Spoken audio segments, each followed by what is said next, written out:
नमस्कार विद्यार्थियों। भारतीय संविधान की संघीय व्यवस्था के बारे में हम अध्ययन कर रहे थे।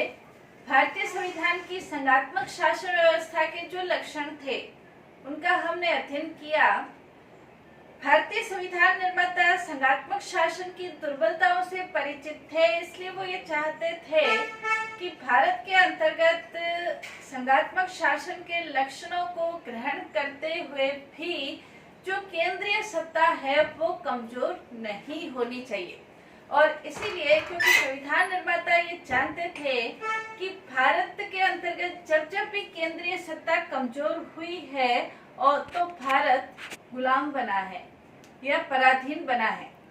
संविधान निर्माता इसकी पुनरावृत्ति नहीं चाहते थे, इसलिए वो केंद्र को शक्तिशाली बनाने के पक्ष में थे और इसीलिए संघात्मक शासन शब्द को ग्रहण नहीं करके राज्यों का जो संघ है उस शब्द को ग्रहण किया है। इसलिए भारतीय संविधान के अंतर्गत दूसरे देशों के यदि संघात्मक शासन को हम देखें तो भारतीय संविधान निर्माताओं ने भारत के अंतर्गत संघात्मक शासन के साथ कुछ एकात्मक लक्षणों को भी ग्रहण किया है, जिसका हम अध्ययन करेंगे। क्योंकि संविधान निर्माता संघात्मक शासन की दुर्बलताओं को नहीं बल्कि एक सशक्त भारतीय शासन व्यवस्था निर्धारित करना चाहते थे और इसीलिए कुछ लक्षण एकात्मक शासन के कुछ लक्षण भी संविधान के अंतर्गत हमें देखने को मिलते हैं। इसीलिए पी.एस. देशमुख है, उन्होंने तो यहाँ तक कहा है कि भारत का जो संविधान बना है वो संघात्मक की अपेक्षा एकात्मक अधिक है। तो क्या ये बात सही है?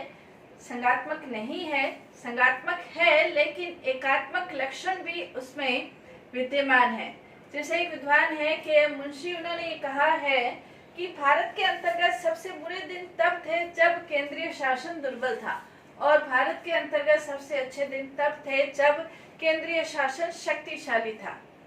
इसलिए भारतीय संविधान निर्माताओं ने एकात्मक लक्षणों से युक्त संघात्मक शासन व्यवस्था को ग्रहण किया है। तो संघात्मक शासन व्यवस्था के अंतर्गत जो एकात्मक लक्षण है, क्या क्या एकात्मक लक्षण है उसका आज हम अध्ययन करेंगे। सबसे पहले भारत के अंतर्गत जो एकात्मक लक्षण है, एकहरी नागरिकता। संघात्मक शासन व्यवस्था के अंतर्गत दोहरी नागरिकता होती है, यानी कि एक तो केंद्र की यानी कि पूरे देश की और एक जिस राज्य में वो नागरिक निवास करता है वहां की नागरिकता। भारत के अंतर्गत संविधान निर्माता ये नहीं चाहते थे कि देश की एकता या अखंडता को किसी भी प्रकार का खतरा उत्पन्न हो, इसलिए वो ये चाहते थे कि भारत के समस्त नागरिक अपने आप को राजस्थानी, गुजराती, पंजाबी नहीं समझे बल्कि वो अपने आप को भारतीय समझे और इसीलिए प्रत्येक नागरिक को एक ही नागरिकता प्राप्त है, भारतीय नागरिक, यानी कि भारत के अंतर्गत निवास करने वाले सभी नागरिक भारत के नागरिक हैं, किसी राज्य विशेष के नागरिक नहीं है। जैसे राजस्थान में है तो राजस्थान का नागरिकता उन्हें प्राप्त नहीं है बल्कि पूरे भारत की नागरिकता प्राप्त है। एकहरी नागरिकता प्रदान करने का यही उद्देश्य था कि प्रत्येक देश का नागरिक अपने आप को क्षेत्र विशेष का नागरिक नहीं माने बल्कि पूरे भारत का नागरिक माने। जम्मू कश्मीर के अंतर्गत अनुच्छेद 370 में वहां के नागरिकों को प्राप्त थी, लेकिन वर्तमान समय अनुच्छेद 370 हटने के बाद जम्मू कश्मीर के नागरिक हैं वो भी भारतीय नागरिक बन गए हैं। अब उन्हें भी दोहरी नागरिकता प्राप्त नहीं है। कहने का तात्पर्य संविधान निर्माता देश की एकता और अखंडता के लिए संपूर्ण भारतीयों को एक ही नागरिकता उन्होंने प्रदान की, इसलिए एकात्मक शासन व्यवस्था के अनुरूप संपूर्ण देश में एक ही नागरिकता है। इसलिए एकहरी नागरिकता एकात्मक शासन का प्रमुख लक्षण है।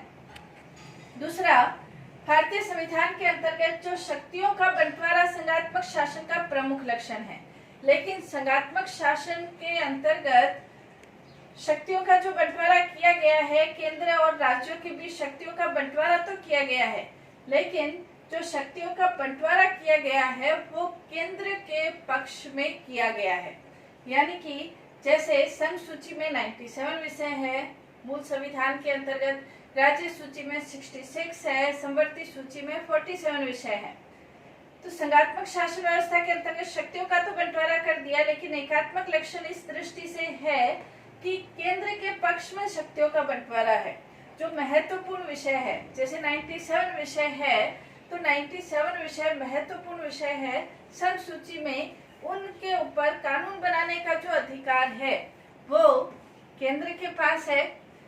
समवर्ती सूची के अंतर्गत जो 47 विषय है, समवर्ती सूची में केंद्र और राज्यों के बीच यदि कानून का बंटवारा होता है, समवर्ती सूची में केंद्र और राज्यों के बीच यदि विवाद की स्थिति उत्पन्न होती है तो केंद्र का कानून मान्य होता है। विशेष परिस्थिति में अवशिष्ट जो शक्तियां हैं वो केंद्र के पास है, और विशिष्ट परिस्थितियों में राज्य सूची के ऊपर भी केंद्र के द्वारा कानून बनाया जा सकता है।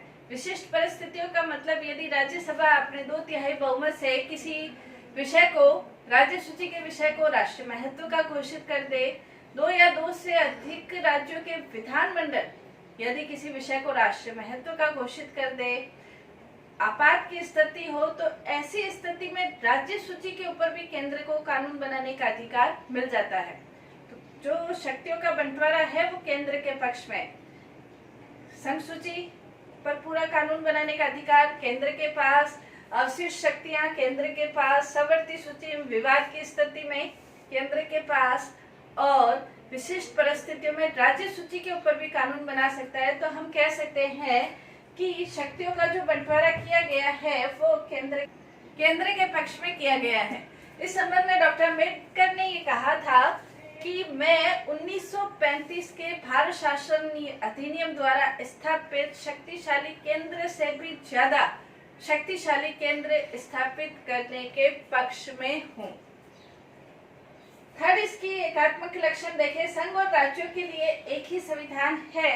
संघात्मक शासन व्यवस्था जहाँ होती है, राज्यों का अपना संविधान होता है, केंद्र का अपना संविधान होता है। भारतीय संविधान निर्माता इस तथ्य से परिचित थे कि राज्यों में किसी भी प्रकार की अलगाव की भावना उत्पन्न नहीं हो जाए, इसीलिए उन्होंने पूरे भारत के लिए एक ही प्रकार के संविधान का निर्माण किया है। यानी कि पूरे भारत के लिए जो संविधान है वो एक ही है। राज्यों को भी जो शक्तियां प्राप्त होती है वो एक ही संविधान के द्वारा, केंद्रीय जो संविधान है, पूरे भारतवर्ष का जो संविधान है उसके द्वारा शक्तियां प्राप्त होती है। केंद्र और राज्यों का अपना अलग अलग संविधान नहीं है। नेक्स्ट, इसका लक्षण देखें तो केंद्रीय सरकार राज्यों की सीमाओं में परिवर्तन करने के लिए सक्षम है। केंद्रीय सरकार जो है वो राज्यों की सीमाओं में परिवर्तन कर सकती है। संविधान के अंतर्गत स्पष्ट रूप से यह उल्लेख किया गया है कि केंद्रीय सरकार किसी भी राज्य की सीमाओं में परिवर्तन कर सकती है। 2 राज्यों को मिलाकर एक राज्य बना सकती है। किसी भी राज्य के कुछ क्षेत्रों को लेकर दूसरे क्षेत्र में बांट सकती है। राज्यों का विभाजन कर सकती है, नया राज्य बना सकती है, नामों में परिवर्तन कर सकती है, और इन सब कार्यों के लिए केंद्रीय सरकार को राज्यों की सहमति की कोई आवश्यकता नहीं होती है। केंद्रीय सरकार अपने साधारण बहुमत के आधार पर ही राज्यों में इस प्रकार का परिवर्तन कर सकती है। नया राज्य बना सकती है, राज्यों का 2 राज्य बना सकती है, 2 राज्यों को मिलाकर एक राज्य बना सकती है, सीमाओं में परिवर्तन कर सकती है अपने साधारण बहुमत के आधार पर। तो ये लक्षण महत्वपूर्ण रूप से एकात्मक शासन का लक्षण है। संघात्मक शासन व्यवस्था के अंतर्गत संघीय सरकार को इस प्रकार की अधिकार प्राप्त नहीं होते हैं। नेक्स्ट, इसके अंतर्गत देखें तो एकीकृत न्याय व्यवस्था। एकीकृत न्याय व्यवस्था एकात्मक शासन का प्रमुख लक्षण है, जो भारतीय संविधान के अंतर्गत भी एकीकृत न्याय व्यवस्था को अपनाया गया है। एकीकृत न्याय व्यवस्था के आधार पर हम कह सकते हैं कि भारत के अंतर्गत सर्वोच्च स्तर पर जो है वो सर्वोच्च न्यायालय है। सर्वोच्च न्यायालय के बाद राज्यों के अपने उच्च न्यायालय है, उसके बाद अधीनस्थ न्यायालय है, उसके बाद जिला न्यायालय है।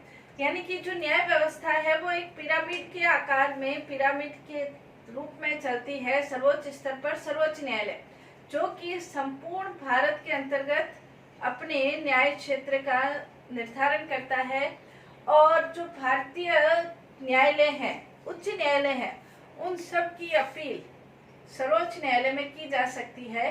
यानी कि अंतिम अपीलीय न्यायालय जो है वो सर्वोच्च न्यायालय है। भारत के अंतर्गत एकीकृत न्याय व्यवस्था है और न्याय का जो दोहरा रूप है वो सभी भारत के अंतर्गत नहीं है, तो ये भी एक एकात्मक शासन का प्रमुख लक्षण कहा जा सकता है। एकीकृत न्याय व्यवस्था, केंद्र की अलग न्याय व्यवस्था और राज्य की अलग हो ऐसा नहीं है, एक ही न्याय व्यवस्था है भारत के अंतर्गत। संकट काल के अंतर्गत भारतीय शासन का जो स्वरूप है वो पूर्ण रूप से एकात्मक हो जाता है। भारतीय संविधान के अंतर्गत संकटकालीन प्रावधानों का उल्लेख किया गया है। अनुच्छेद 352 के अंतर्गत, 356 के अंतर्गत, 360 के अंतर्गत। अनुच्छेद 352 के अंतर्गत राष्ट्रीय आपात के बारे में कहा गया है। अनुच्छेद 356 के अंतर्गत संवैधानिक संकट के बारे में उल्लेख है। अनुच्छेद 360 के अंतर्गत वित्तीय संकट के बारे में उल्लेख है। जब आपात की स्थिति उत्पन्न होती है तो उस समय भारतीय संविधान के अंतर्गत जो स्वरूप है भारत के संविधान का, वो संघात्मक स्वरूप नष्ट होकर एकात्मक रूप ग्रहण कर लेता है। इसका तात्पर्य ये है कि संघात्मक शासन राज्य सूची के विषयों पर जो राज्यों को कानून बनाने का अधिकार है, यदि राष्ट्रीय आपात की स्थिति है तो राज्य सूची के विषयों पर भी संसद, केंद्रीय संसद कानून बना सकती है। और जो प्रशासन है, राज्यों का प्रशासन है, वो भी केंद्र के पास आ जाता है। संवैधानिक संकट की स्थिति में भी राज्य सूची के विषयों पर कानून बनाने का अधिकार प्राप्त तो होता ही है, साथ ही जिस राज्य के अंतर्गत संवैधानिक संकट की स्थिति उत्पन्न हुई है, वो संवैधानिक संकट की स्थिति उस राज्य के अंतर्गत जो प्रशासन है वो भी केंद्रीय संसद या केंद्र प्रशासन के द्वारा चलाया जाता है। तो संकट काल की स्थिति में जो भारत है वो एकात्मक स्वरूप ग्रहण कर लेता है, एकीकृत न्याय व्यवस्था को अपनाया गया है। संकट काल में भी एकात्मक शासन हो जाता है। नेक्स्ट, इसके अंतर्गत जो एकात्मक लक्षण हम देख सकते हैं, महत्वपूर्ण विषयों के संदर्भ में एकीकृत व्यवस्था को अपनाया गया है। महत्वपूर्ण विषय का मतलब ये होता है पूरे भारत के अंतर्गत एक ही प्रकार के विषय के अंतर्गत पूरा भारत संचालित होता है। जैसे अखिल भारतीय सेवाएं हैं, तो अखिल भारतीय सेवाओं के अंतर्गत जो प्रशासनिक अधिकारी हैं वो केंद्र के अंतर्गत भी है और राज्यों के अंतर्गत भी महत्वपूर्ण प्रशासनिक पदों पर वो रहते हैं। अखिल भारतीय सेवाएं पूरे देश के लिए एक ही प्रकार की सेवाएं हैं जो कि प्रशासनिक स्तर के अधिकारी भी इसके अंतर्गत होते हैं। जो निर्वाचन आयोग है, निर्वाचन आयोग केंद्र के अंतर्गत भी राज्यों केंद्र से संबंधित जो चुनाव है वो करवाता है।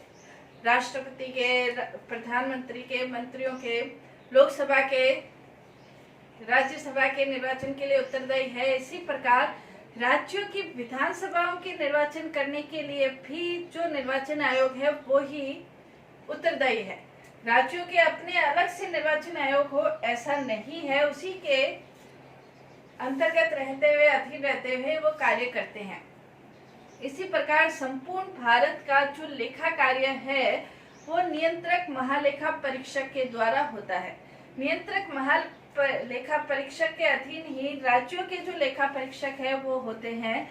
नियंत्रक महालेखा परीक्षक केंद्र की लेखा की जांच करने के साथ साथ राज्यों की लेखा की भी जांच, खातों की जांच, ऑडिट वगैरह इन सब का कार्य नियंत्रक महालेखा परीक्षक के नियंत्रण में, उसके अधीक्षण में ही होता है। यानी कि जो महत्वपूर्ण विषय है, संपूर्ण भारत के अंतर्गत एक ही संहिताबद्ध कानून का प्रचलन है।